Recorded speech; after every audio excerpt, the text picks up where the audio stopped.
Today, we're going to be breaking down everything that's happened in the past 2 weeks in golf news, because we are 2 weeks removed from our last episode for many various reasons. We won't have to go into those things right now. Moving my camera mid-intro, that's how it goes. It all starts right now. That get a bad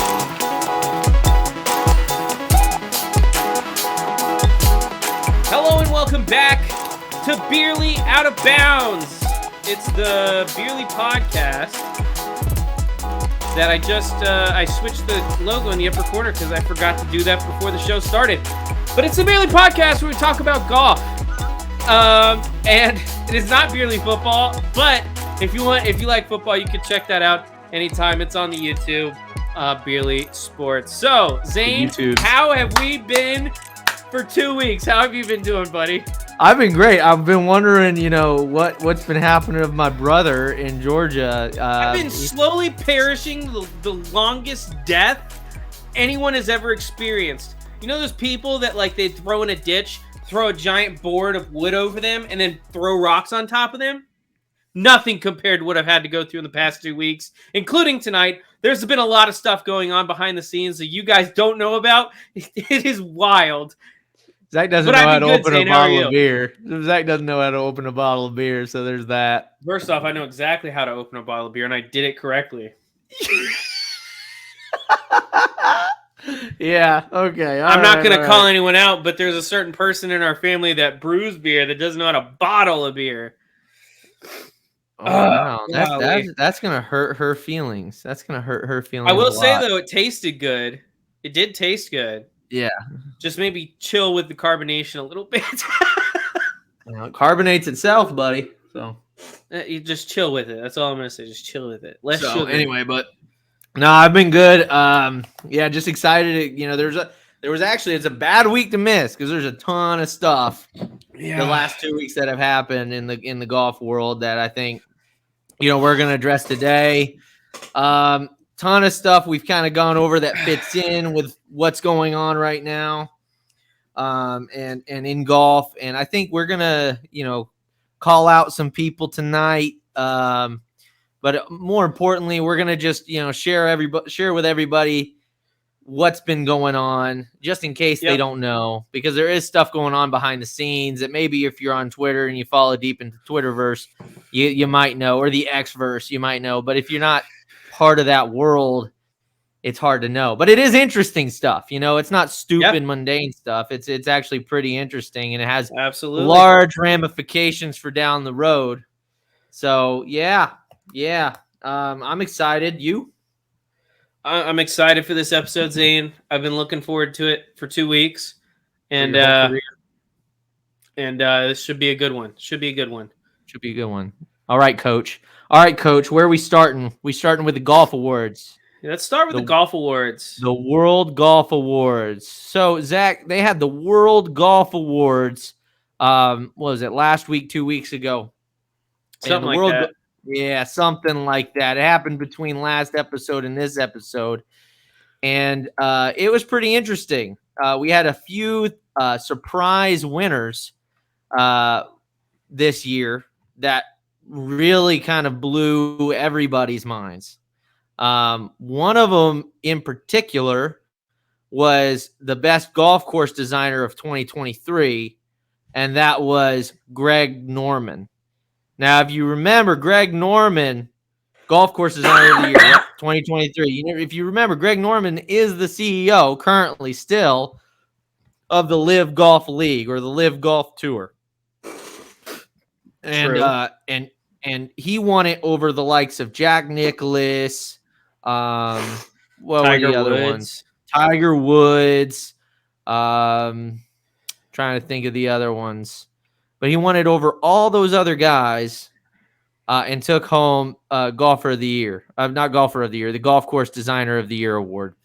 So what do you think about that, Zach? What does that say about the state of golf? I don't think it says all that much, other than the fact that I still don't. I need to know this, Zane, and I've been saying this for several years at this point. I need to know whose wife or daughter Greg Norman slept with for everyone to hate him this much. Well, I think he's probably a little full of himself, and that probably rubs people the wrong way. Everyone, and I repeat, everyone on the upper echelon of golf is full of themselves. Oh yeah, obviously. I mean, if you've ever listened to Tiger talk about anything, or Rory talk about anything, or Jay Monahan talk about anything, they're all conceited jerks. Okay. Yeah, obviously. So, but everyone loves those guys. Well, not everyone loves Jay Monahan. Okay. Everyone understands he's a scumbag now, which, again, if you'd have been paying attention to me and Zane several years ago, we could have told you that from the jump. Well, from how it was starting off, yeah, absolutely. Absolutely. The other one that was pretty amazing was the world's best golf event. Zach, do you want to say who that was or what that was for? That was Adelaide. Yeah, Live Golf Adelaide, right? And that was just amazing because, especially on the world stage, they've kind of been blackballed by the OWGR, blackballed by the PGA Tour. And it's just amazing that they won the Live Golf. Live Golf won the world's best golf event. They also won World's Best Golf Innovation Award as part of what they do with their golf format and with how they do the tournaments, the events. Yeah. So that again, it's one of those things where it's like, I think the world, at least at large, is coming around to this idea that they're not going away. Yeah, they're not going away, and a lot of people are going to have to eat their words sooner or later, like our boy Brandel. You know what I mean? So, in fact, I don't know if Zach wants to bring it up. I can't see his tweets, but Zach can even bring up a tweet later, having to do with what Brandel was talking about, but. Anything he says is kind of hilarious. So. It's really hilarious. But one of the things that you hear a lot from these guys on we call the mainstream golf, the GME, the golf media establishment, right? Sorry, I just read his tweet again. Yeah, you might want to read that. But hold on real quick before you read that tweet. Even some of the people that aren't along the lines of Brandel crazy are still pretty crazy. For instance, Eddie Pepperell, right? He's pretty crazy. Yeah, he's pretty crazy. Some nutty stuff. He said, I tried sincerely. I just tried watching and feel some genuine joy, inspiration, something. And I just cringed. It's just all cringe. The whole show, the teams, the individual. It's the individuals hate to shit on something, but honestly, it's just so far away from being compelling. That's a big statement whenever this thing actually won the World Golf Award. You know? See, here's the thing. It's like, if you're not a fan of golf, just say that. Exactly. Like, you're either... So his problem is that he's not a fan of golf. He's a fan of certain players. He's not a fan of golf. Because, I can enjoy watching a club championship where a 10 handicapper and a 16 handicapper happen to make it to a shootout where they're going up against a scratch golfer and a +2 guy. But the +2 guy and the scratch golfer are giving up shots. I can find that enjoyable. Mm-hmm. So, if I can find a 10 handicapper and a 16 handicapper playing golf enjoyable, it's because I'm a fan of golf. I'm not a fan of the players necessarily, but I'm a fan of golf. Yeah. And so watching golf is fun. If you watch any live event, any golf event, and you think it's not fun or enjoyable at all, it's either, there's two things that it could be. Either the coverage is awful, or I was going to say something that had to do with coverage as well. So most of the time, it has to do with coverage. And we saw bad coverage in a very recent big golf event. Zane, what was it? Ryder Cup? Yeah. Coverage of the Ryder Cup was awful. Yeah. It's worse than anything LIV has done this year. Agreed. I mean, it was bad. And that's crazy that won the world's best golf event instead of the Ryder Cup. Yeah, in a Ryder Cup year, that one. In a Ryder Cup year, Live Golf Adelaide won the world's golf event, and the whole point of that is to say that they were just really bad at covering the event for the Ryder Cup. We missed a lot of shots on the main, even the main broadcast. The main broadcast didn't show every shot.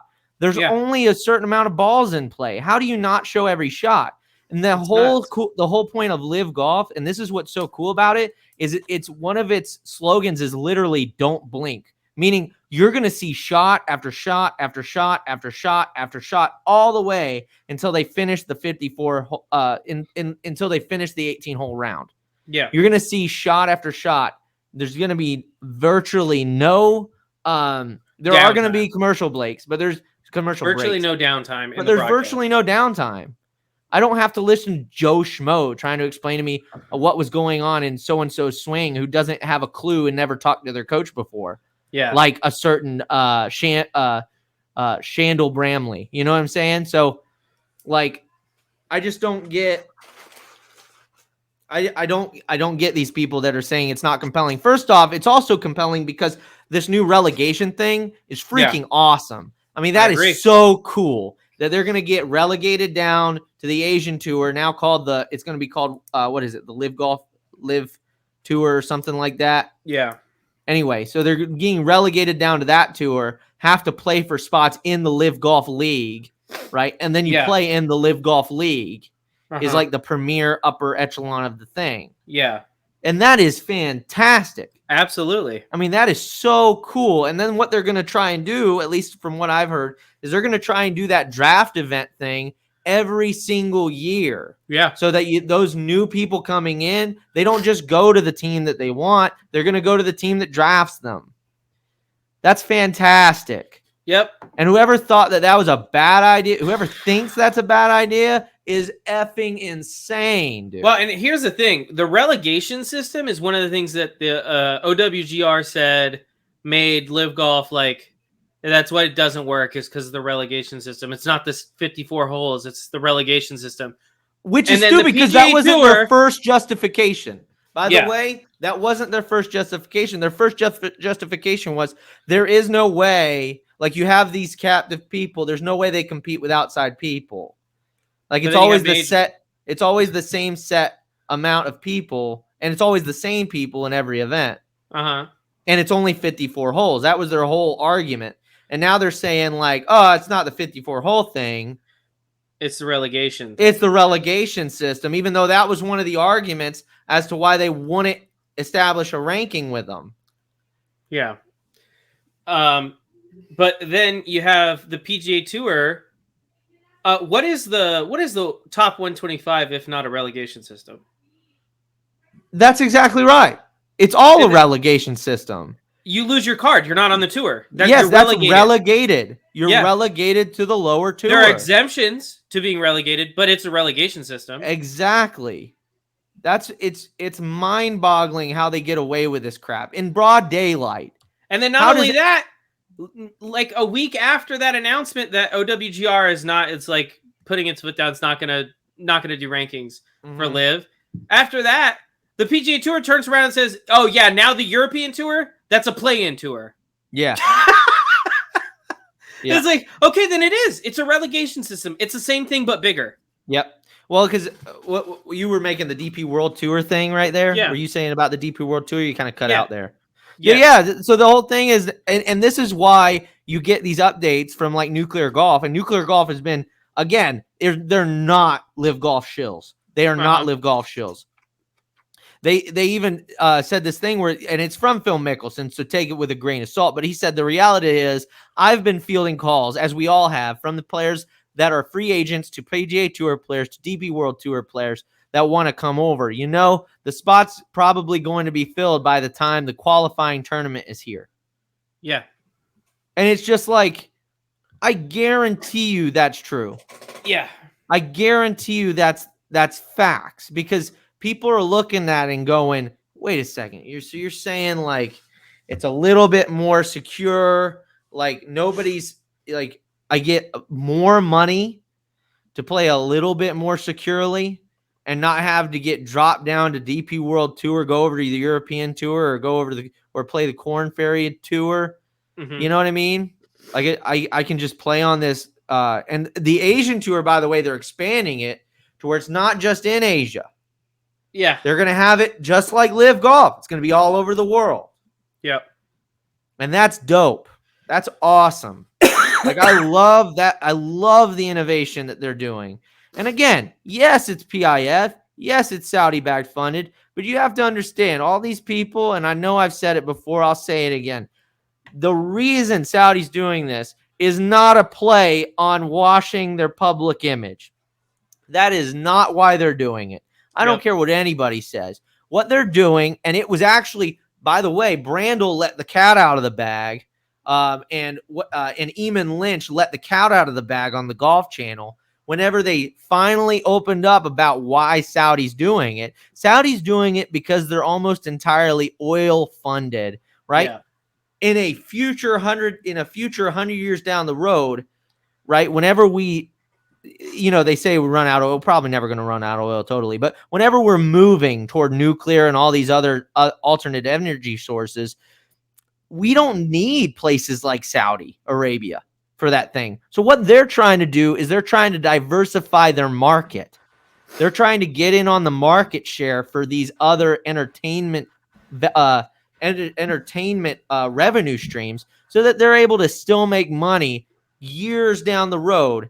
And but their coffers are so huge, they're able to do all this sunk cost early on. Yeah. Right. If it means payoff down the road. Yeah. And I don't find a problem with that. Yeah. I mean, I really don't. They're trying to do what's good for them as a country. Again, you can argue that some people in that country are bad people. I would argue that there's a ton of bad people in every country. And I would argue that not only that, Saudi Arabia, like the PIF guy that runs the PIF, he's just an accountant. He's just trying to make sure and secure his country's future in different markets. Yeah. I mean, right? Any country with the kind of funding that Saudi Arabia has, not looking into sports as a potentially billion dollar moneymaker for them is not doing something intelligent at all. Because I mean, it makes sense that the investment fund of the Saudis. Okay. There's this. We're almost entirely oil based. Exactly what you said. We're almost entirely oil based. What's a big moneymaker like in the world generally? It's sports entertainment. That's right. Sports entertainment. The NFL, which is entirely just the United States, basically. I mean, we play like 5 games a year over in Germany and the UK. And we treat it like it's worldwide. But it's only, you're exactly right. It's basically only in the United States, and it is a multi-billion-dollar industry. Yep. Imagine, if you will, you're looking at that and you have billions upon billions of dollars that you can spend and not at least putting some money into that. Yeah. Or into golf, which is more worldwide, or cricket, which is more worldwide, or soccer, which they're the doing Saudis have soccer. also heavily doing invested soccer. in. Yeah, they're doing soccer. The issue with the soccer thing is I'm not sure how they, and again, this is getting into soccer. We're not a soccer podcast, but I don't know how they expand that past Saudi Arabia, because right now they are in their own like league that's there. You know what I mean? They don't play games. They don't play games over in Europe. Yeah. You know what they're doing is they're paying very, very good players top insane amounts of money to come play in their league, and then selling television rights. It's like, oh, you want to watch Ronaldo play? Well, he plays in the Saudi league, so you're gonna have to get the Saudi stream. That's a fair point. Yeah, I understand. Yep. Okay. Yeah, I got you. Makes sense. So, anyway, before we move on, this is the Brandel Chambly as a proud Texan tweet. Oh my God. Yeah. So you showed me that. I wasn't able to view. I had to open up my browser to see it. Hold on. I'm gonna. Just read it word for word. I know it's Okay. long. Just read it word for word. I gotta pull it up again. 1 second. Can you share it on the screen? That's what I'm gonna do. Sweet. Alrighty. As a Texan, first off, I didn't even know he's from Texas, but okay. I think he's from Listening- Missouri. Actually, he's he not he's not actually from Texas. He just went to Texas because it's where the PGA is located, probably. I'm well aware of my bias, but bias withstanding, not enough can be said about the Texans who turned down crazy millions to join LIV. God. Not Keep enough going. can be said about him, Zane. Keep going. I'll just read the whole thing. Grateful to PGA Tour stars Scotty Scheffler and Jordan Spieth, who helped ensure the history of the PGA Tour by turning on tens of millions, but especially to Willie Z. Zalatoris, who was an injured but rising potential superstar, told the Saudis, in quotation or in parentheses MBS, to stuff their $130 million offer because he wanted to be not only on the right side of history, but to create an inspiring legacy. In addition to Zalatoris, the Cootie brothers, Pearson, and Parker turned down multi-million-dollar and potentially life-changing offers because they believed legacy has more currency than hypocrisy. Okay, so that doesn't make any sense to me. No, it doesn't. Legacy has more currency than hypocrisy? I've never heard of who is well, no, can we just stop that right there? Who's been more hypocritical? That's the PGA Tour or the Saudi government? The Saudi government is just like, hey, we've got all these millions of dollars. We want to get involved in golf. Let's get involved in golf. I don't see the hypocrisy. Where's the hypocrisy? They never stated, oh, we're so amazing. We're so amazing. No, they just said we want to start a golf league. Look how good we are to women. Yeah. I never saw that. Did you see those? Did you see them say that? No, I never saw that. I never saw it. And versus the PGA Tour. The 9/11, the families of 9/11. We can never let this happen. We can never let the Saudis invest in golf. We can never let them invest in golf and have a say in golf because unless of 9/11. Unless they give me money, in which case it's okay. But they They can't just do their own thing. They got to pay me. Unless they make me the CEO. Yeah. Unless they make me the CEO of LIV Golf, I don't want to be here. Yeah. So by the way, that's my best impression of Jay Monahan. But anyway, no, but my whole point before we keep reading, because we will keep reading, it's hilarious, is like there's no way, and again, it's hilarious that he says bias at the beginning, because it's like, dude, the only hypocritical party in this entire thing has been the PGA Tour. Absolutely. It's been the PGA Tour and their spokespeople, like Brandel Chambly, Rory McIlroy, Jay Monahan. Ed Healy and Jay Monahan more than anybody. Yeah. But, I mean, Rory's up there, too. I mean, a lot of people are saying, like, well, they sent him out there. They put him on a cross. It's like, well, yeah, but he still went out there. Yeah. I'm not going to feel sorry Trust but verify, baby. And he did not verify. No. So even if he was, in worst case scenario, he was a useful idiot. Yeah. And that's the same with all those guys. They're useful idiots. Yeah. Oh, all right, back to the tweet. Keep going.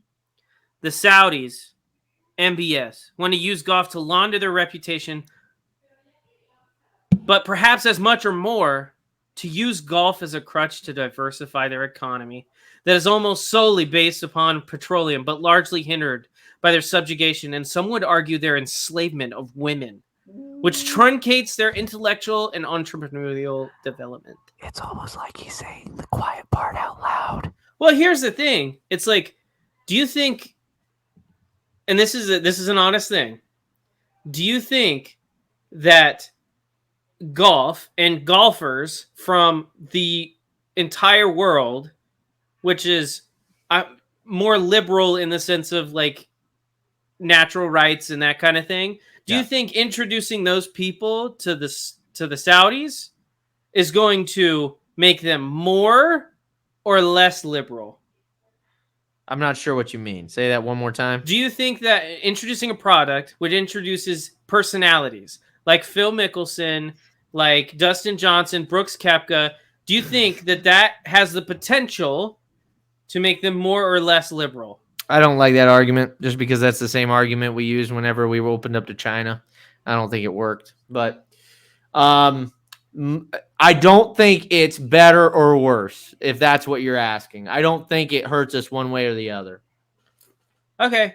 I would argue that Saudi Arabia is already more liberal than China was when you opened up to him. So Maybe. So, I mean, there's that. But I think the elites definitely are. I think the elites are more liberal in Saudi Arabia. 100%. As evidenced by 100%. as evidenced by Yasir and how he acts, you know.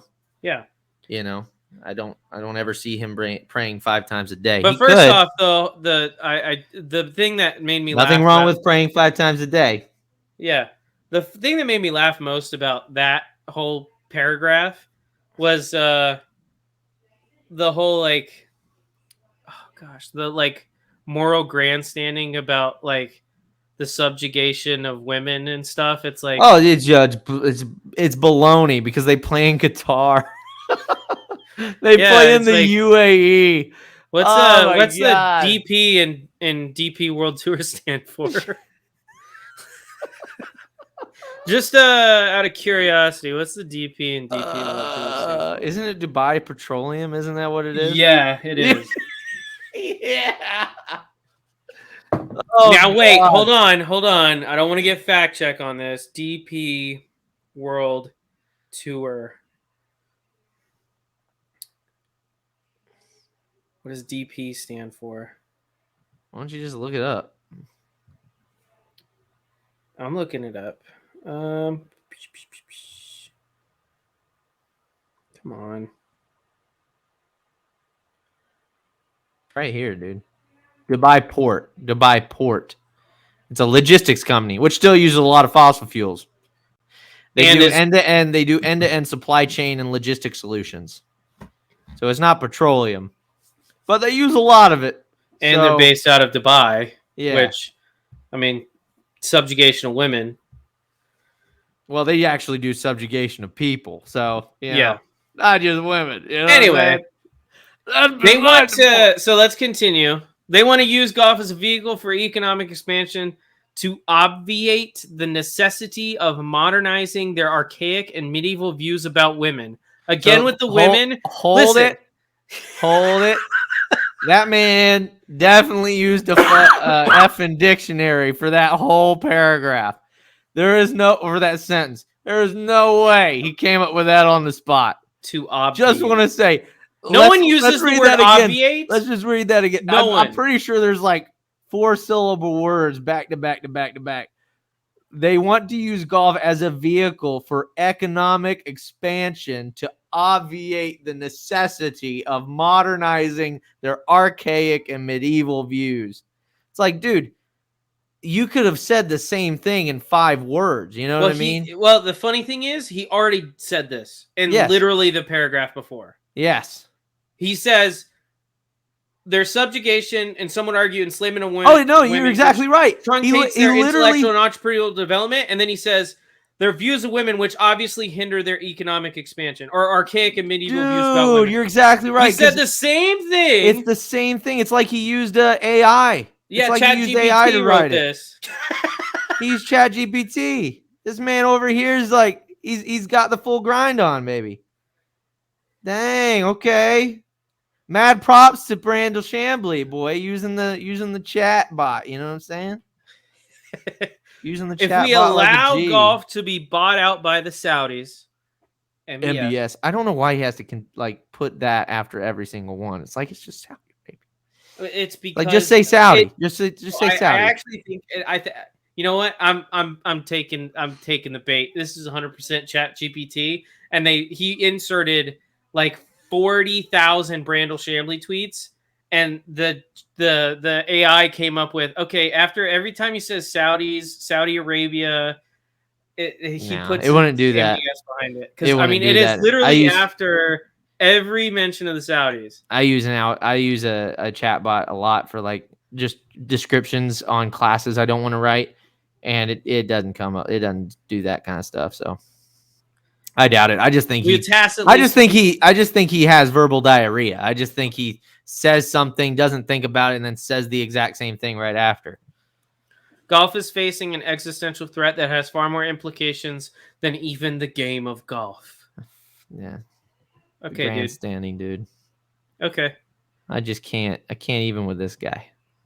I bet this guy beats his wife. That was a pretty good joke. I like that. I like that a lot.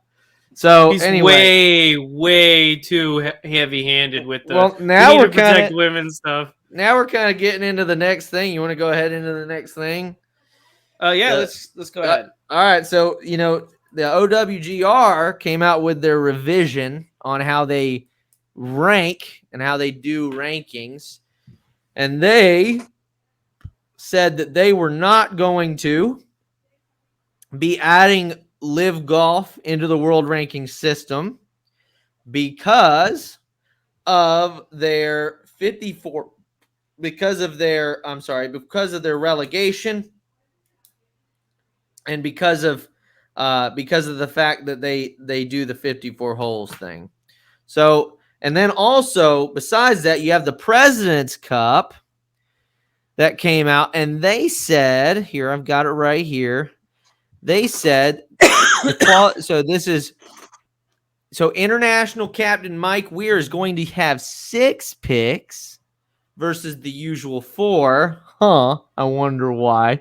Yeah. And then all players from either side, automatic qualifiers and captain's picks, must be eligible to compete in PGA Tour sanctioned competition. Nice. More gatekeeping. Love it. Whoa, dude. Listen, just say that you don't want the best players there.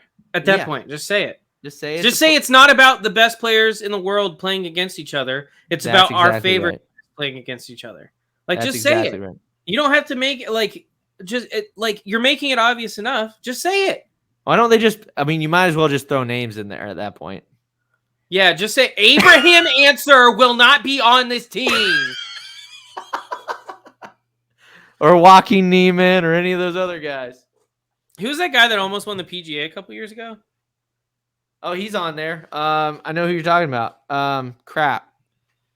Oh, what's his name? Dude, I'm blanking like a hard knock right now. I'm blanking really bad. He's from Chile. He is from Chile. Yeah, PGA Championship. Shank. We're gonna right. Michael Block, PGA Championship. No. There we go. Chile. I want to see who the runner-up was. Mito Pereira. Yes. Yes, Mito. Yeah. Mito Pereira will not play on this team. I wish they would just come out and say, like, that would be so much easier. Yeah. If they were just like, just say, we've banned these players. But you know why they don't do that? Because that would look way worse. That's the reason they don't do it. I mean, what they're doing looks the same. To us. To anyone with half of a functioning brain cell. To useful idiots. Yes, but to useful idiots, it doesn't. A PR person wrote this. Let's just be honest about it. A PR person wrote this because they were like, hey, it looks really bad if we call them out by name. Like, they literally could if they wanted to. I mean, am I wrong? I wish they just would. The PGA Tour runs the President's Cup. It's not the PGA of America and the R&A. It's literally. Then just listen. I don't want to. I'm not going to watch this year. I don't care. Yeah, I'm with you. I'm not either. I'm going to be honest with you. It's getting to the point where it's making me want to watch LIV Golf more than anything. You know, that's really what it's doing. Even though these players are clearly deserving. Yeah, go ahead. Even though these players are clearly deserving, we're not going to do it because they're even if this competition has always been about the best players in the USA playing against the best players in Europe in terms of the Ryder Cup, or the best players in the USA playing against the best players of the rest of the world. That's what it's always been about. It's always been bigger than the PGA Tour. It's always been bigger than the DP World Tour, the RNA. It's always been bigger than that, right? Yeah. It always has. And that's why the Ryder Cup, since I've been alive, has always been like the big golf event. Obviously, the Masters is also one of those. But like the Ryder Cup is bigger than just like individual excellence, right? Yep. The President's Cup is supposed to be something bigger than individual excellence. It's supposed to be bigger than one tour. It's supposed to be bigger. This is about the game of golf. And if you're excluding guys because they play for LIV, then it's not about the game of golf. It's about the PGA Tour. In which case, why not just make it a PGA Tour event? Like, call it the PGA Tour President's Cup, because it's not what it's supposed to be. Yep, that's exactly right. It's annoying. It's not what it's supposed to be. It's super annoying. And it's just really unfair, and I hate to see it. But I do think that more of these players are going to leave.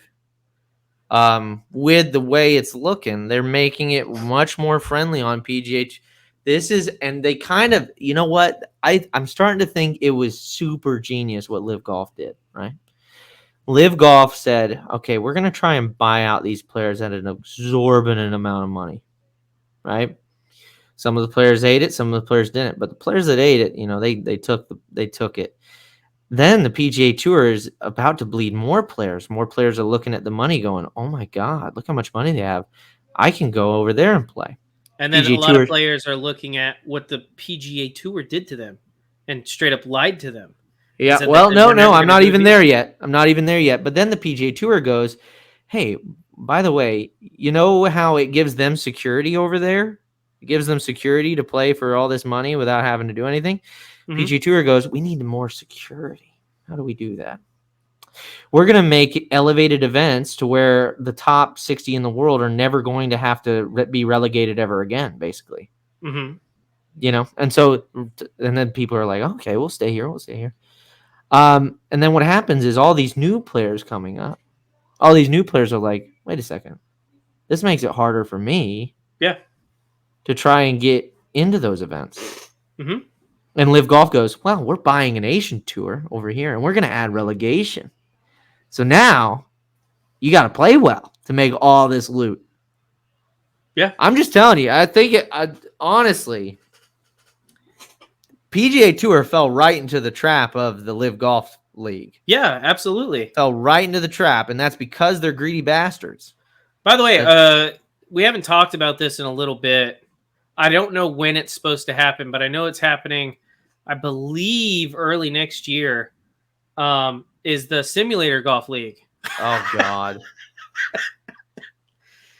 There's a reason there's a reason we aren't talking about that. Dude, I can't wait to watch it just to see how much of a crapshoot it is. Like, aren't you excited? Because it's going to be The Office, dude. It's going to be hella awkward. It's going to be hella awkward. Am I wrong? No, you're 100% right. Especially when it's like, it'd be fun if you had like, not even fun. It'd be interesting if you had a guy like Bryson that could legitimately hit the ball like 400 yards on a simulator. Like, that would make it interesting. Even then. But even then, exactly. Even then, it's like, okay, yeah, it's cool, I guess. Well, the other thing is, I don't know what's effing real. That's the problem, is you have all these people saying, like, sports are rigged, sports are rigged, sports are rigged. Like, you have the people that, it's stuped, but people saying the NFL's rigged, people saying the NBA's rigged. I mean, I have a tinfoil hat. I know you have a tinfoil hat. It's a pretty, I mean, don't get me wrong, there's some things that are sketch, but here's the thing. If it's a simulated golf thing, could 100% be rigged. It could 100% be WWE. Yeah. It could 100% be WWE. And the other thing is you've hit on a simulator. How long does it take? How long is it going to take to register the ball? And the ball's not going to be flying at a normal speed. It's going to be going slow. You know what I mean? You've been on a simulator. You Yeah. know this. It's Yeah. gonna be awful. It's gonna be so bad. What happens when the simulator messes up? Yeah, are we gonna get a? I wanna throw a flag on the play. I'm gonna Yeah, throw a can I throw challenge a flag. challenge flag on Can I that? get a challenge 'Cause I hit flag? I that just want a dead center challenge flag. and went like We'll bring up. 220. Yeah, they have the Flight Scope Hawk above. No, the GC Quad Hawk above them, and then Yeah. they have a GC Quad to the side just to make sure. Yeah. Like, oh my Double god. checking all the numbers. It's like, Oh my god, it actually landed here. It's Yeah. gonna be so Listen, stupid. we got 2 different readings. We don't know which one to go. You're gonna have to read hit them. Sorry, we got 2 different readings. You're gonna have to read hit. What if it doesn't register, dude? That would be the best. doesn't register? That would be the best. Wouldn't that be so funny? That would be I would drop on the floor laughing if I gotta re-hit that one. Tiger hits it and it's just nothing happens. Bro, I would actually pass out from my eyes rolling back in my head too far. Oh, dude. I'd just be like, yeah. Who could have foreseen this? I would have peed myself. I would have, dude. I'm because obviously now it's rolling through my head, the whole scenario. Yeah. That's just that'd be choice. Because if Tiger does it, he's one of the like guys that like pushed hard for this. That's his baby. Yeah, he's gonna hit it. It's not gonna read or register, and he's gonna go, oh, whoops.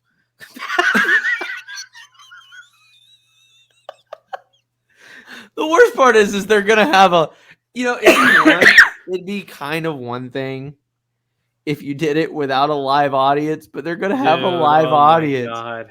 They're gonna have a live audience. This is gonna be the worst thing ever. I'm gonna watch it. I told myself I wasn't gonna do it, but I'm gonna watch it. I am too, just to see how the first one goes. Here's what the graph. By the way, everyone that says that like, oh man, I'm really excited to watch the Simulator Golf League is lying to themselves, and they need to stop. You already see the graph. You already see the graph for the views on that thing. It's gonna be way up here. Event 1. It's gonna be right here for event 1. Yeah, and it's just gonna go. Guys, you ever seen a ski slope? Kind of like that. It looks like that, like a ski slope. Oh, sorry, I drew it the wrong way. You ready? I drew it the wrong way. It's not gonna be like that. It's gonna be like. It's gonna be. Well, hold on. It's gonna be like this. You guys ever seen a cliff? You guys ever been in the Grand Canyon? It's like that, except there's no other side that goes back up. Yeah, there's no side going back up. It's just down. It's all downhill from there. Oh my god, it's mind blowing that anybody thought that was going to be a good idea. Like, what is the announcer going to say? Like, oh wow, eat a sandwich. It's got 10,000 RPMs of spin on that one. That's well, and think about how poorly the exhibition things went. I mean, the fact that they went from golfers and football players to then doing just football players. I mean, the ratings were awful. The ratings were so bad, and the reason the ratings to watch like mediocre. No one wants to watch mediocre golf. And not only that, but even whenever especially if it's 4-0. Even whenever it was the pros, the only time it was cool, I'm going to be honest with you. The only time it was cool was when it was Tiger and Phil. Yeah. And it was the match. And it was hard because no one was there. Sorry, there were people there. No one it was hard to fill up the time, so you had to talk with them the whole time they're walking up to their ball. Yeah. So it was just a little awkward. So it was just kind of a novelty thing. It was never meant to be something that was done over and over and over and over again. It's like Fast and Furious 8. Eventually people are just going to the movies for the sake of going to the movies. They're not going for the movie. You know what I mean? Yeah. No. I just, blows my mind how that's even I just can't believe it. I just can't believe it.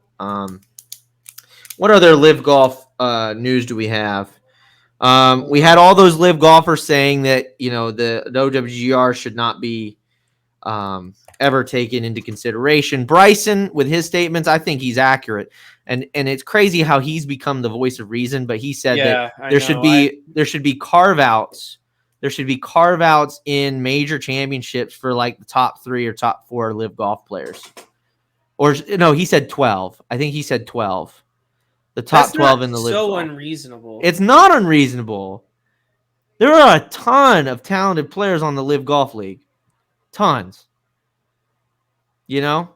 So, definitely not unreasonable to do that. I think it's ridiculous. I think it's unreasonable not to do that, actually.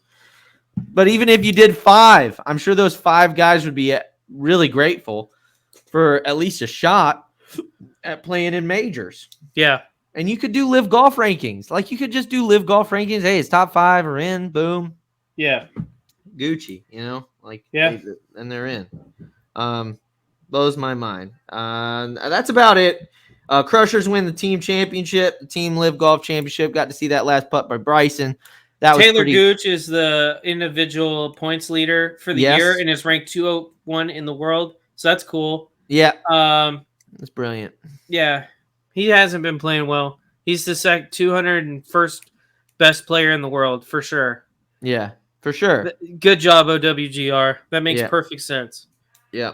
And it's sad to see that because that kid's got that kid's got a long the future. Frustrating thing is, like, if you're gonna be a world golf ranking, doesn't it matter that you're accurate? Or doesn't it matter that you take into consideration, I don't know, the world? Yeah, I don't know. It's a PGA Tour ranking. Yeah. Whoever said that, I can't remember who it was. I want to say it was Lee Westwood, but he said it's more of a it was Louis Oosthuizen. That's right. It's more of a PGA Tour ranking than it is a world golf ranking. 100%.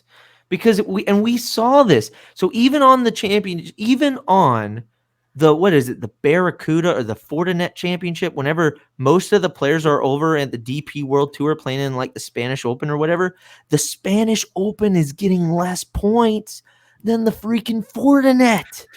Yeah. How does that happen? Yeah. You have better players playing over there. But it's the PGA Tour, Zane. How does that happen? It's the PGA Tour. That's how. Oh, that's just dumb. That's just stupid. That's stupid. I mean, at this point, I'd be happy with going more toward like a disc golf rating. Let's go. Yes. Actually, disc golf ratings are bad. Serious, actually. Disc golf ratings are bad. Okay, never mind. Not disc golf. Disc golf ratings are bad, but okay. Well, anyway, that's a disc golf thing. The not disc golf. There's one more LIV thing we need to talk about, and it's about funding, specifically for the PGA Tour. Oh yeah, we got to talk about this. We talked about it before the show. We didn't get to talk about it during the show yet. So this is about Endeavor, which is the parent company to the WWE. Thank you for pulling Phil it up. Mickelson tweeted about this. Do you want to go? I'll read the tweet. I'll read the tweet. But you read this first. All right. So Endeavor president, again, Endeavor is the parent company of WWE, says the PGA Tour turned down an investment offer. And from the understanding and the way the article is written, we're talking hundreds of millions, if not billions of dollars. Billion. Endeavor has been turned down in its interest in investing in or forming a strategic partnership with the PGA Tour. The company's president and COO told Sportico in a story published on Friday. They've officially turned it down. Mark Shapiro told Sportico, "We're big fans of golf and we'll continue to champion the PGA Tour, but we're not going to be an investor at any level." They go on and talk about how Endeavor does work with the PGA Tour. And they were going to basically expand its body of work. They do stuff like selling commercial rights, managing tournaments. Well, that's how they offered. Oh, it already includes. Okay. Go ahead. Already includes. Yeah, I read that. There's the article speculates that the might have been due to PIF intervention, but I mean, we honestly don't know, and I would doubt that. It also depends on what kind of investment they were trying to get into.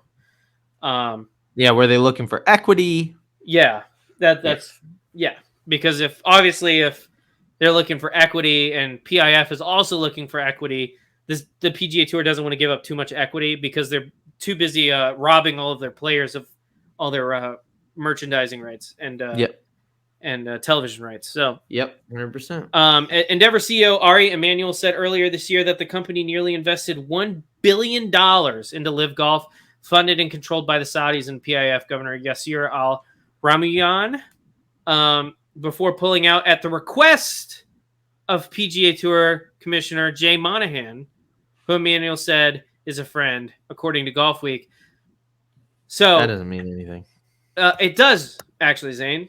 And this is why it means something. Yes, this means something. Okay. The PGA Tour Commissioner goes to a guy who's invested $1 billion, nearly $1 billion into LIV Golf, and he pulls out his funding because Jay Monahan said, "Hey, can you pull your funding from this?"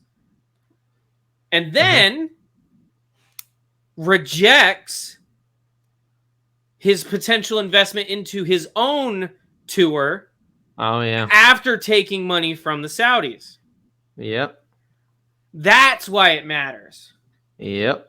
He said, no, you can't go into this Saudi-backed league. Like, I would really appreciate if you didn't do that. And he says, okay, well, then I'm going to start working toward a plan to invest in the PGA Tour and become a bigger part of the PGA Tour because like the CEO said, or Mark Shapiro said, the COO, they're big fans of golf. They want to get into golf. They saw it the easiest way at the current moment when they were trying to make these investment plans was to get into LIV because the LIV investment was probably not as big of an investment as they would have had to make in the PGA Tour to get the same kind of benefits that they would have gotten going into LIV in terms of equity, in terms of merchandising, television rights, all that stuff. So then he does a favor for Jay Monahan. He pulls out his funding. Yep. And then while in the process of attempting to do this new agreement with the PGA Tour, he is rejected after Jay Monahan and the PGA Tour take money from the PIF and Yasir Al-Ramayan. So, that is why I think this is a bigger deal than it might seem on the surface. No, you're exactly right. I was reading it wrong is what was happening. Yeah. No, you're exactly right. That's wild. That is insane amounts of like, oh God, how would you even describe it? Because like the way I would, evil. It's evil, but it's like it's like so tortious interference. It's like slimy. Yeah, for real. Like Jay Monahan says, definitely tortious. No, it's like I understand you wanted to get into the game of golf, but please don't do it with LIV in the Saudis. You know, the 9/11 moms.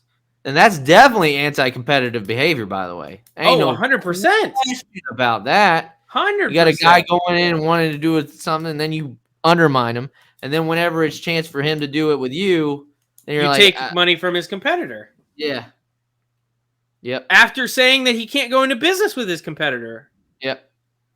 It's definitely anti-competitive behavior. So, Zane, go ahead and read Phil's tweet on this. I really do believe, because the way Phil is bringing this up is, there's people that make statements like, say, an election rigged, and they don't have the stuff to back it up. And they don't sound like they have the stuff to back it up.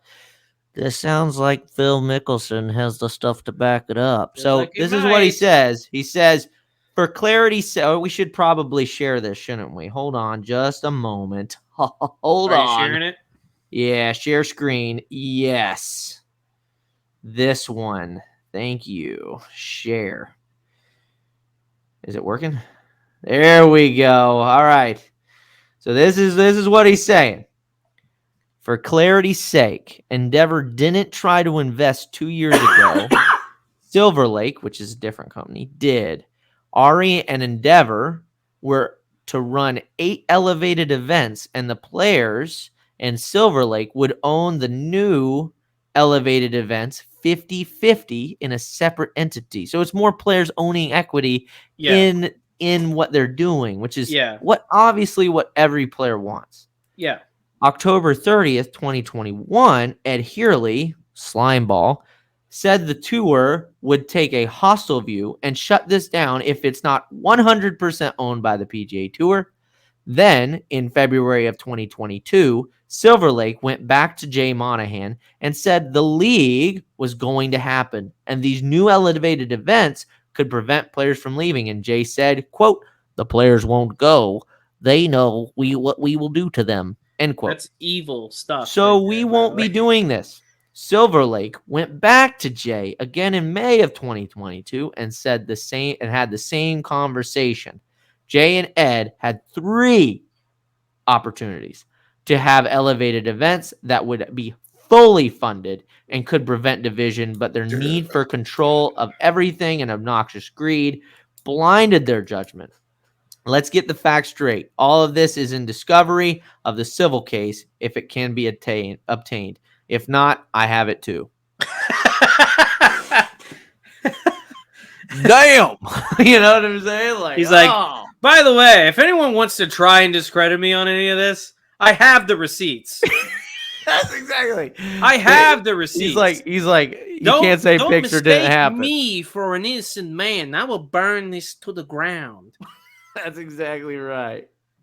That's exactly right. But it's just, man, it's one of the things. It's like they've just done everything wrong at every single given turn. I think the PGA Tour has. I agree. They really have. 1000%. If they had at the very beginning just said, "Hey, you know what? We'll let the players play in PGA Tour events and this LIV golf thing," you know, I guarantee you they don't have the issue that they have currently. I really don't. I really don't. So, anyway. This all could have been avoided. We've been saying this for years now, everybody. Yep. Been saying it for years. If the PGA could just take 2 seconds and be like, you know what? We make a buttload of money. We make a buttload. Like, and in this, we'll still make more money. But like other people would make money. So no, that's not okay. That's exactly right. We have to be the only people making money in golf. That's exactly right, dude. And you know what? Things like this make you really have kind of a disdain for these large corporate entities. They really do. These NGOs or even just corporations in general. I mean, I'm dealing with something akin to that right now. Is just just corporate entities getting in the bloat in these corporate entities of people. And we saw this with Elon Musk whenever he took over Twitter, how he fired like 80% of the staff and the thing still runs. You know what I mean? It's like, now Twitter's over, Zane. Okay, X. He fired over half the staff of X and it still runs. Yeah. You know what I mean? Does that make sense? It's like, it doesn't need this many people. It doesn't need this many bureaucrats in the agencies and stuff. And that's where a lot of this money goes by the wayside and gets chewed up. You know what I mean? Yeah. That's where a lot of it does. And obviously the upper echelons. I'm saying Jay Monahan and his greed has a role to play, and Ed Healy as well. 100%. But a lot of it is also organizational things. Lawyers trying to justify their existence, accountants trying to justify their existence, stuff like that. By the way, I had to pay 30% tax rate last year. I expect the PGA Tour to be paying us 80% tax rate. That's right. That's right. I'm a big populist now when it comes to taxes. Yeah. They better be at, listen, if I have to suffer, they have to suffer. That's right.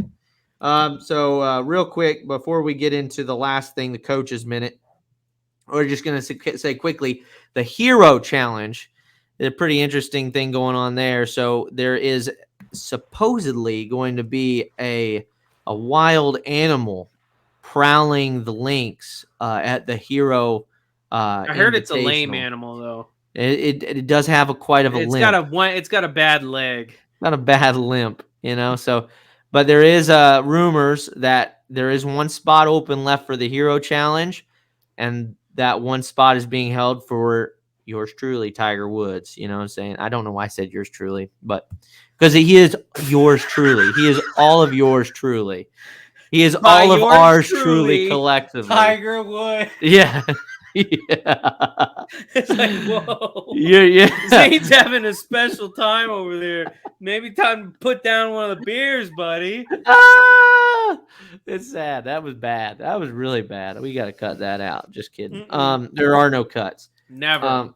Never a cut. Ever. Never cut anything out of the podcast. Never a cut. So anyway, the The the Hero World Challenge. Also, somebody trying to make their comeback by the Hero World Challenge is Willie Z trying to make his comeback.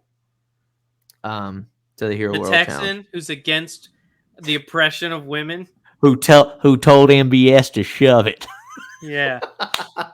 Hell yeah. Hell yeah, roll tide, boy. I Oh, wait, that's the carry a wrong gun state. in my truck. I hate the oppression of women. And I told MBS where he could shove his 140 million. That's right. Dollars. That's what happens when you fly planes into our buildings. You know what I mean? So anyway, stupid. Oh no. Oh no, Mr. Bell, oh no. oh man.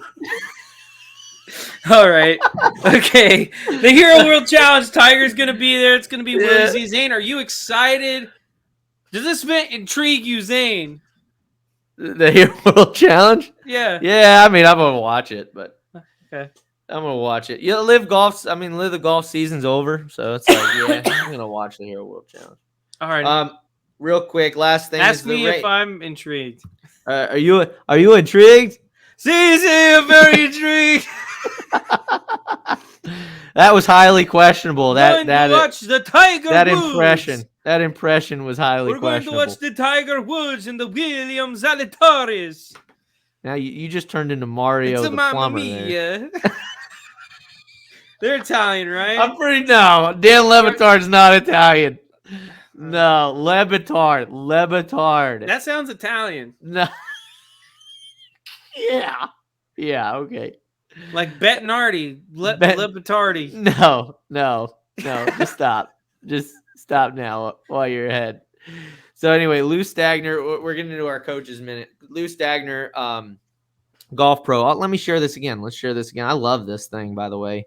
Kudos to Zach. Zach found us a really cool thing that we can use here on the podcast and show you guys kind of what we're seeing. So this is what Lou Stagner said. Let me go here, view tab. So Lou Stagner, he's a golf stat professional. You know, he keeps a lot of stats. I'm sure he's got an Excel spreadsheet on his window, probably more than half the time. He said, "This will help your game. I was at the U.S. Amateur last year with Austin Greaser. Austin told me something so special, but it's actually brilliant. Something so simple, sorry, but it's actually brilliant. Austin has been ranked inside the top 10 in the world amateur golf rankings for the last couple years. Same. He has been, yeah, that's pretty good. He has played in the Masters and the U.S. Open. He is in his last year at UNC. He's good at golf. No crap. Really good at golf. Oh, Same. you had to justify that, did you? Austin told me he never uses a flag as his target when on the range. He stopped doing this because he almost never aims at the flag when he's playing. He doesn't want his brain or his eyes to get used to firing at flags. He stopped aiming at them during his practice because he doesn't want his eyes to drift toward the flag during a round. Please note that one of the best amateurs on the planet said he is almost never firing at flags on the course, yet so many mid to high handicappers are firing at every flag, including tucked ones. Austin said that after he stopped using flags for targets for his practice sessions, it has absolutely helped him on the course. He says he finds it so much easier to commit to non-flag targets on the course because that is exclusively how he practices. This is one of the most brilliant practice hacks I have ever heard. Absolutely love it for so many reasons. So simple and yet so completely brilliant. And this is just a swing. A video Austin of this Greaser. guy absolutely bombing one. Dude, he is a stud. I'm sorry. I'm Oh wait, can you go? Wait, I want to watch his swing one more time. Go ahead. I just want to see something. Yeah, that's what I thought. Okay. Well, you can share what that means. He's got a closed club face at the top, similar to not quite DJ level closed, but like Jordan Spieth or. That's not closed at the top. What are you talking not closed? About? I'm looking at his wrist. It looks. You want me to pause it? Hold on. I'm gonna pause it right. Oh no, it's not. I saw it there. That is not. Yeah. That's not closed at the top. That's cupped, buddy. Yeah, that's open. Yeah. Never mind. Sorry. Saw it wrong. That's this is why I use slow-mo video.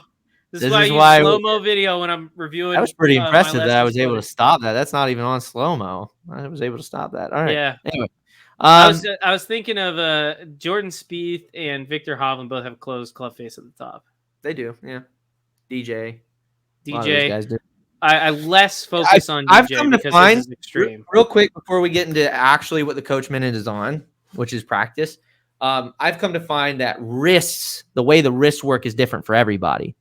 And so we've talked about this, I think, is if you have a wrist that likes to work this way, right, it's actually not a bad thing to have the wrist slightly cupped, you know what I mean? Because it's going to turn to this at impact. Yeah. Right.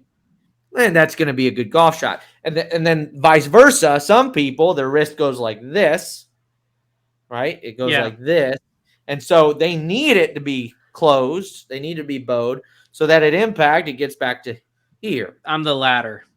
Yeah. Well, and some people don't really know what they are because they're not doing it properly. And that's why we as coaches to tell them. But it is kind of interesting. I just find it kind of interesting that you have players that play amazing with a slightly cupped wrist, and you have players that play really good with a very bowed wrist. Yeah. And well, I mean, it's interesting. It's all about how you come into impact position and all that. So, of course. And so that's I use different. I'll take them through an exercise, wrist exercise, going, well, let's try it like this. Yeah. And let's see if we can do it. If it produces better golf shots, then great. If it doesn't, if it's hard to do it consistently, then we'll go with another route. But it is quite interesting. Let's go ahead and stop sharing that. So, Zach, what do you think about what Lou Stagner had to say about Austin Greaser and his practice routine? So this is something that I've actually recently implemented into my own practice. How recent? Where so before you sent me this okay. Message, before you sent me this, that was what I was alluding I'm talking to. like the last month and a half. Mm-hmm. Because I've been implementing some swing changes. I'm kind of going. I feel like you're always implementing swing changes. Not always, and it's not. I'm not doing anything crazy. I'm basically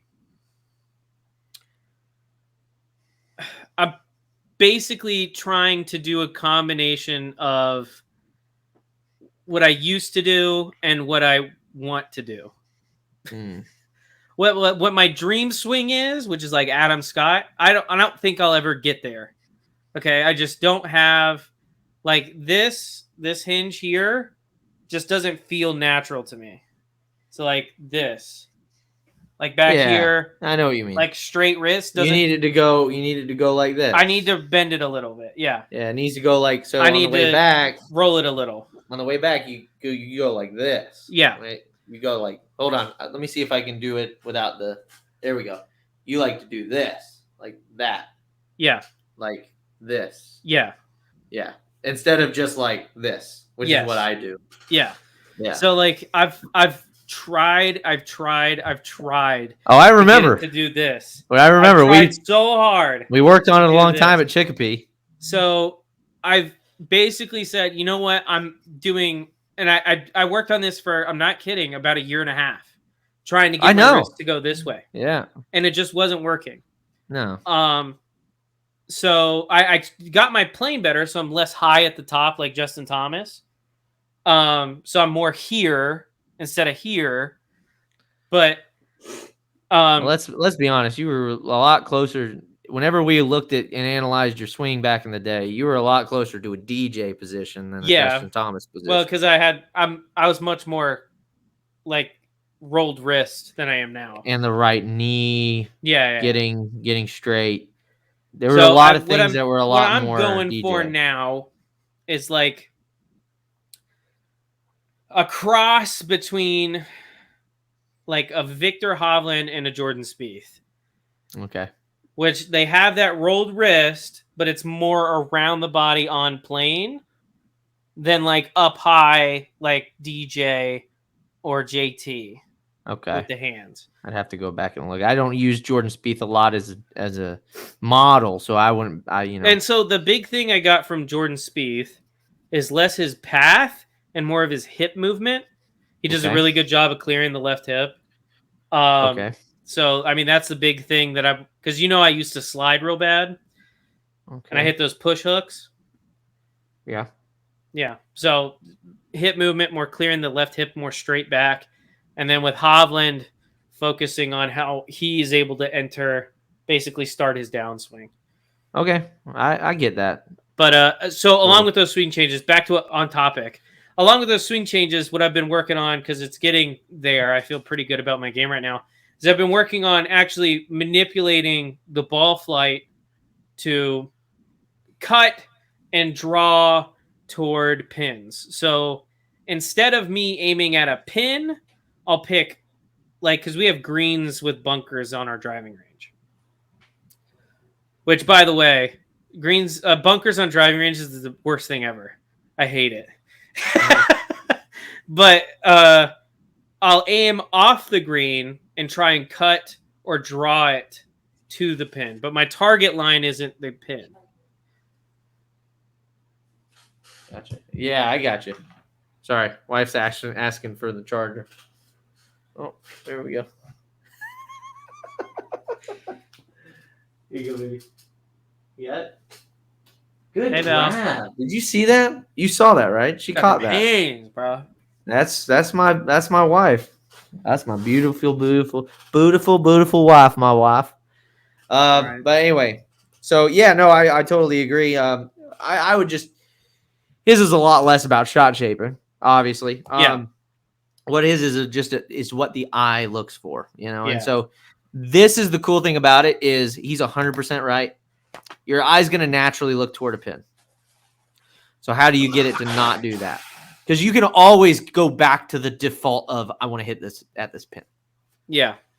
That's never going to be something where it's like, you're never going to lose that. No, it's not going to be something where I practice it so often. Oh my God, I don't know how to hit to a pin. That doesn't happen. Yeah. Right? So I think I'd call him a kid. Oh my God. The kid, man. He's a kid. He's definitely this older than freaking 18. kid. He's definitely older than 18. But Austin, what Austin's doing there is phenomenal because he's saying, you know what? I'm always going to be able to go back to firing at pins. Like Lou Stagner said, and it was so funny watching the comments, people saying like, but they fire at pins sometimes. It's like, dude, I literally said it in the tweet almost never. Like, you literally said it in the tweet. What does he do if the pin's in the middle of the green? Yeah, probably firing at the pin then. Tweets. Yeah, I know. Tweets. What does he do if the pin's in the middle of the green? Well, he probably goes at the pin then. But it's rarely ever in the middle of the green. Yeah. And also, what's around the green? Is there a bunker short, bunker long, bunker left, bunker right? What's water? The wind doing? Is the wind going left? What's the ball look like? Is it above his feet? Is it below his feet? It's just stupid. It's just stupid. People are dumb. People are dumb.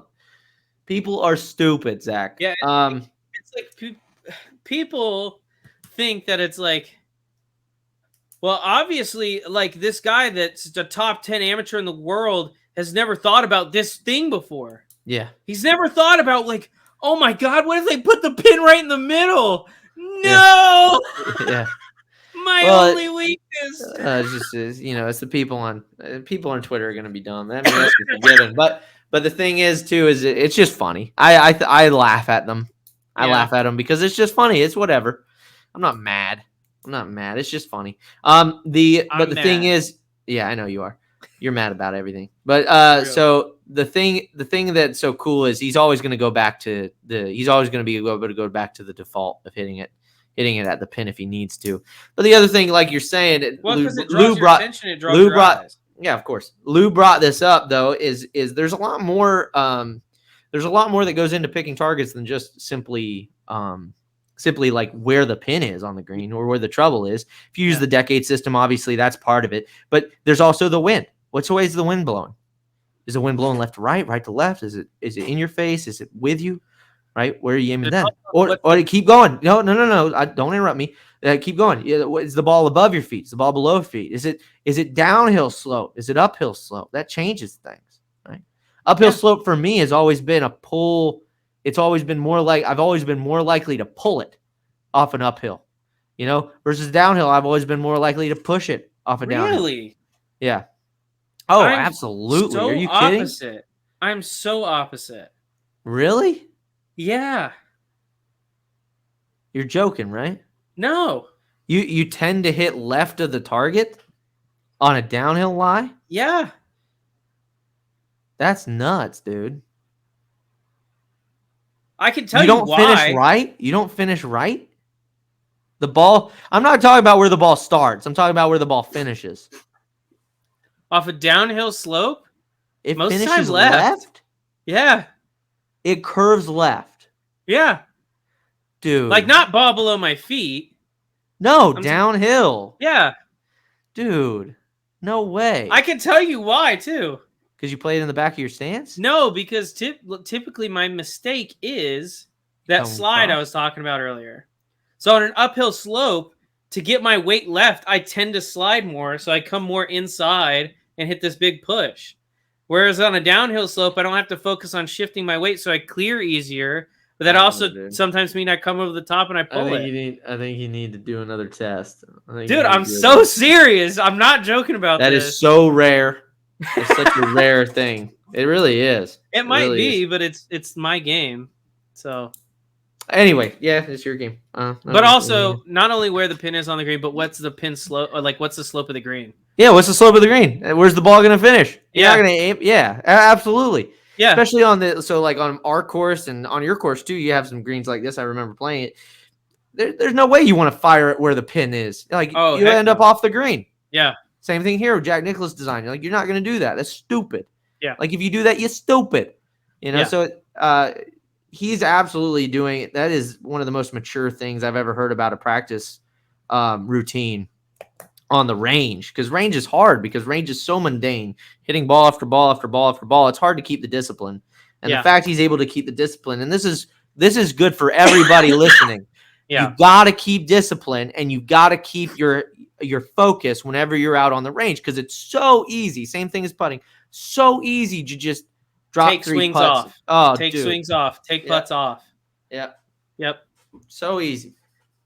The hardest one for me to focus on personally is chipping. Really? Yeah, chipping and pitching. Chipping. Oh, dude, I could just. The problem is like I've always been pretty good at short game, so it's like I really have to focus in when I'm working on short game, because I feel like. Oh, I love it, because you're just focusing on landing spots. Like it's gonna bounce this way, bounce that way. I think it's one of the coolest things, because you like. Most of the time what I do, and I'll hit like I'll take 3 balls. I'll go, okay, I'm gonna see if I can flop this one, see where it goes. Quality shot, and then I'm gonna take my time. I'm gonna hit a low shot, see how it goes. Play it differently. Try to be creative. I mean, what I'm mostly working on with my short game stuff is trying to add new shots that I don't have like in the bag. Okay. Right now. In practice, though. Yeah, in practice. Yeah. Or if I'm doing like a round where it doesn't matter, I'll try it out. But I almost never use a shot that I'm not comfortable with. Like, if I'm just out hitting like 3 or 4 shots off the tee and a couple shots in the fairway and chipping 3 or 4 times, I'll try out almost everything. Yeah, I used to, and you know this. I used to try stupid. Yeah, Zane was a dummy. Don't be the junior golfer that Zane Smith was. Don't be me. Don't be me. I was nuts. Insane. I was Zane's nuts. like, I'm gonna hit a 60-yard hook with a 3-wood out over water on a par 5 when there is absolutely no reason for me to do that. The funny thing is, he's not. That's not. That's a real thing that happened. Out at Lake Region, he was out of position off the tee in the woods, and he's like, "Yes, I think if I absolutely crush my 3-wood and hit this 60-yard hook, I will be 40 yards short of the green. I'm not going to pitch out to give myself a 7-iron. I'm going to try and hit this hook out over water." That's actually something that happened. When you did that, me and Dad both looked at each other. I was riding in the car with Dad watching this happen. I know. Dad and I looked at each other like, what was he thinking on that shot? Like, I was thinking That is the most I ridiculous was thing thinking I've I ever have seen a golfer 20% do chance ever. of doing this. That's what I was thinking. I was thinking I have a 20% chance of doing it. In reality, I only had like a 5% chance of doing it. But Yeah, it was not. It was a bad lie too. it It was wasn't a good horrible. lie. No, it was horrible. It's not like it was sitting on a good piece of grass. It was sitting on No. like pine Dirt. straw. Yeah. Yeah, that's dumb. Anywho, Anyway, let's learn from Zane's mistake and never do that. yeah, but that's my whole point is like nowadays, and this is why I was able to play so well in those tournaments before I left Georgia. Is whenever I played in those tournaments, I would always choose the shot that I was most comfortable with before the event. So usually that was a chip. Usually that was chip and let it roll. Yeah. Because I was really good at guessing where to land it and where the ball would end up. I was really good at it. So that's what I had helped a me. bad habit of the best part of my game, a day of event disappearing. So I mean that was fun. Yeah, Zach lets the pressure get to him bad. It's so crazy too, because like going into this is last year, going into the Milton Martin. I'm not kidding you. Like the last 5 rounds I played, I think I averaged like You played well because I played with you I one of those averaged like rounds. 13 or 14 fairways You played around. well. It was nuts. So literally 2 rounds. I think it was 2 rounds before. It was like the week or a week and a half before we played together, and you shot like 73 or 4. Yeah. And then comes The best part of my tournament game time. had been my driver all for like the last 3 months. All of a sudden I can't find a fairway. I mean, I was snap hooking the tee shots. And then so I go to like, okay, I'm just going to play a cut and hit it 240 yards because I can hit a cut and stay in play. Mhm. And then round 2 of the Milton Martin, I did not play well round 1. Round 2, ball's not cutting. It's just a straight pull. And I started my first 2 tee shots. I pulled it left. I just think you weren't. I think mentally, I don't know if you were prepared for it because it is a pretty big tournament. It's a big And tournament. it took me to get mentally prepared for it. I don't think it was. I do. I don't think it was mental preparedness. I do. Because I actually don't think it was mental at all. I think it was a loft issue. Zach, your loft issue? Yeah. No, it wasn't, Zach. Lack of freaking talent. Oh, it wasn't loft. No, it wasn't lack of freaking talent. No, it was. I have the ability. Yeah, I know, but I'm saying I didn't put in the work pre-tournament to perform at the level that I expected myself to perform at. Oh, well, I mean that's for a lot of people. But I mean I did. But that's for a lot of people, Zach. A lot of people don't. But the thing is like, and that's why I mean another good practice habit is to whatever level you want to play at, you got to practice to play at even greater of a level. You know what I mean? Yeah. Because but this is why I think it's mental because everybody experiences that everybody. It's the same thing as first tee jitters. Yeah, dude. Another thing that I've never heard a pro. Stupid. I've never heard a pro say they don't get first tee jitters. Yeah, never, because everybody gets them. Yeah, I have something that's going to blow your mind that I've started focusing on this year, and it's helped me a lot. What? And I might have even mentioned this on the show before, but like not thinking on the golf course. Like that's something I focused on a lot. Not thinking. You focused on not thinking? You're thinking about not thinking right now? No, like Zane. Like focusing on not like, but like on the range, right? Kidding. On the range, every swing there's something going into it. Like you're thinking you're trying to manipulate something, right? Yeah. You're not just hitting balls. Yes. On the course, it should be almost the opposite. Yes. And I didn't start implementing that into on-course stuff until this year. You're joking. I wish I was. You were thinking about things? I was thinking about like, oh, You're I was joking. This on the range. No. And you know what? I'm big dumb. But I've started doing that on the course now, and it's helped a lot. So big W for Zach. Big W. That's a huge part of it, dude. You can't Yeah. be thinking. This is I why. know. Can I just say something real quick? So this is why I actually tell students. This is 100% why I do this, because I learned it from Gary Gilchrist. One of the best things you could ever do is this is why you do the drills the way that Gary Gilchrist says to do them. You do 8, right, of something thinking Yeah. consciously. And then you go and do 8 of something else thinking consciously about a different thing. Not the same thing. You don't add Yeah. the two together.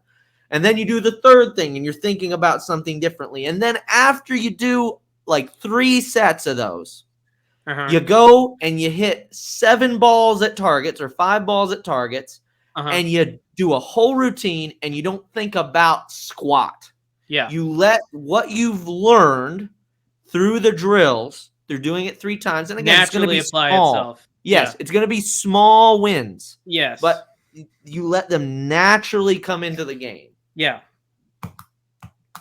Yeah. So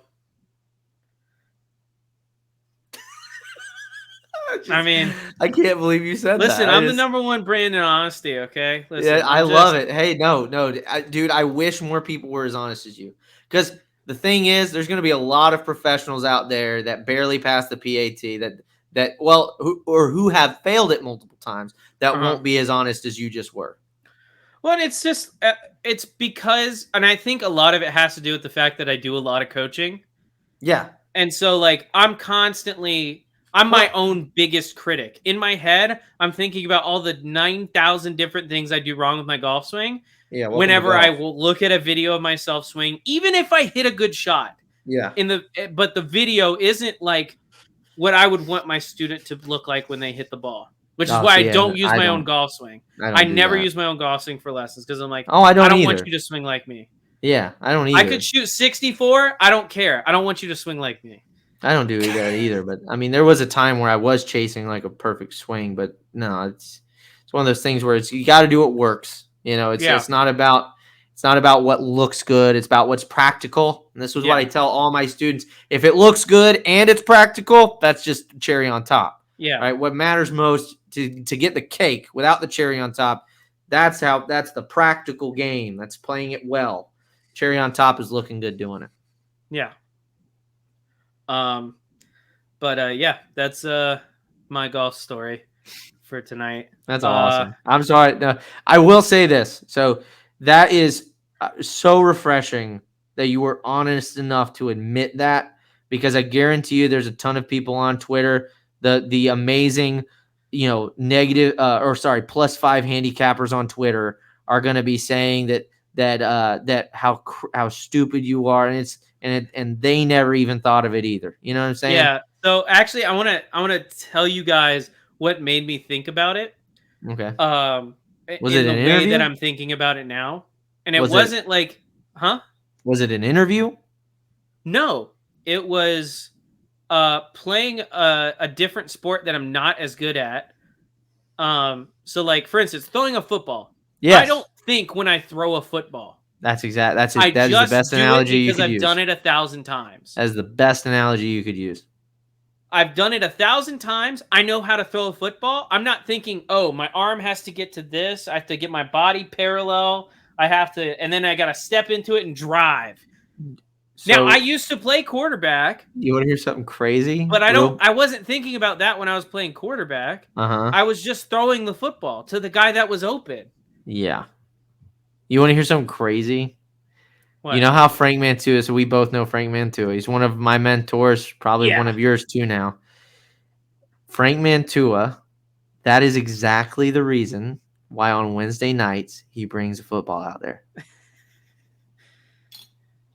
I thought this because he just had a cannon, which he does. He does have a cannon, by the way, but no, it has to do with, and it has to do with the fact that is one of the motions.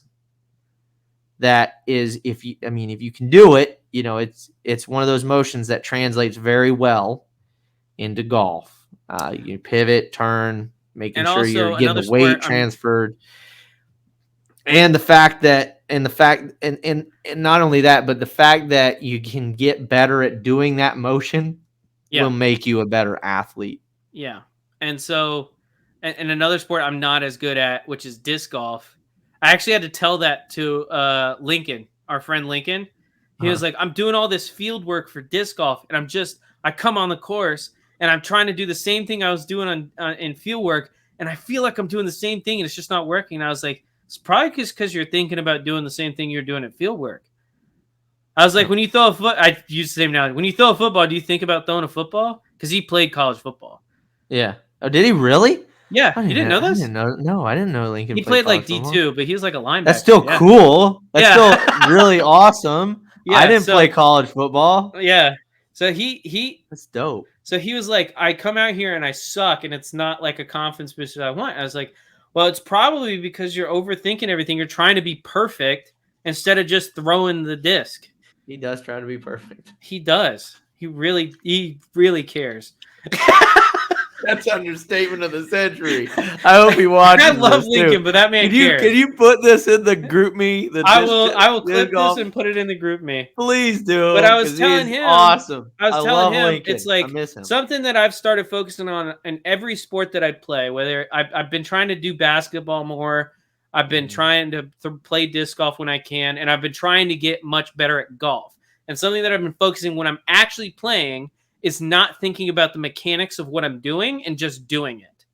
Yeah. Because in the way I told all the work that I've done to have the swing that I have, or the throw that I have, or the shot that I have, all that's already done by the time I step on to the course or the field or the court.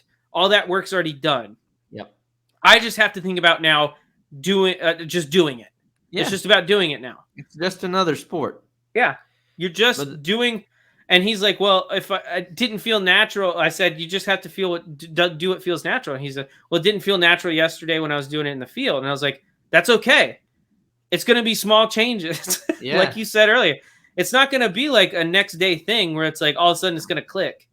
Like there are eureka moments, but it's really like you go from not perfect to perfect. Yeah. No, the eureka moments are small wins. Yeah. But they're noticeable. That's why they're eureka moments. Yeah, exactly. So it's like, I was basically telling him, it's like, you don't have to, like, you're trying too hard to be perfect. Just throw the disc. You've done it 1,000 times. And it's crazy how much like all coaching translates to like different sports. Yeah. Like small things. It's like, why do you think Bob Rotella has been so successful being a sports psychologist, coaching LeBron James, in the same breath, LeBron James, Phil Mickelson, Brad Faxon, kickers. I don't know which kickers, but definitely kickers in the NFL. Well, can't remember which kickers. It all like, especially the mindset change of just doing it. Yeah, just do it. Don't overthink it. Just Nike. Go. Oh, I'm just kidding. Just go. Yeah. And don't. We can't use that. You can't use those 3 words, but we're gonna get sued. We're gonna get sued. Okay. Out our minds. You know how big their legal department is? Dude, if I love that commercial. We get sued by Nike over saying just do it. You just said it again. What are you doing? I hope we get sued, honestly. What are they going to take? That'd be great for the brand. For the brand. Now we're going to get sued by Pat McAfee. So that'd be pretty cool too. I think that's all we have for tonight's episode. Thank you guys for watching on YouTube, listening on Apple, Spotify, Google Podcasts, anywhere you can find podcasts. You can find us at Beerly Out of Bounds. Zane, is there anything you want to plug before we head out? Nothing. Z-Biscuit, owner of the horses, is done with everything for the day. Notice you changed your name. Oh, God. You didn't even notice that? I didn't notice the owner of the horses. Owner of the horses. All right. Z-Biscuit. You get it? Yeah, I got it. If you explain the joke as well. You can follow me on X at BeerlyZach. I'm an absolute bomber of the golf ball. If you want to learn how to hit it 340 yards like I do and outdrive Zane every time you go play with him, you can just follow me. I'm also planning on doing some stuff on TikTok as well, but stay tuned. The Chinese spying machine? How dare you? Chinese spying machine and me and them. How dare you? How dare you? We will see you guys next week with a brand new episode, hopefully in the early half of the week. Oh, at ZS Golf, baby. At ZS Golf, at Zane Smith Golf on X. Did you just flick off the camera? No, I said like this. Oh. Did you really think I flicked Yeah, I off the thought you were camera? like, yeah, CS golf, bro. No, Flicked no. off the camera. I'm but glad. okay. Somebody may have thought I did too, so I'm glad I cleared that up. No, I did not flick off the camera. Alrighty, we'll see you guys All right. next week. Have a good one. Yep, barely out of bounds.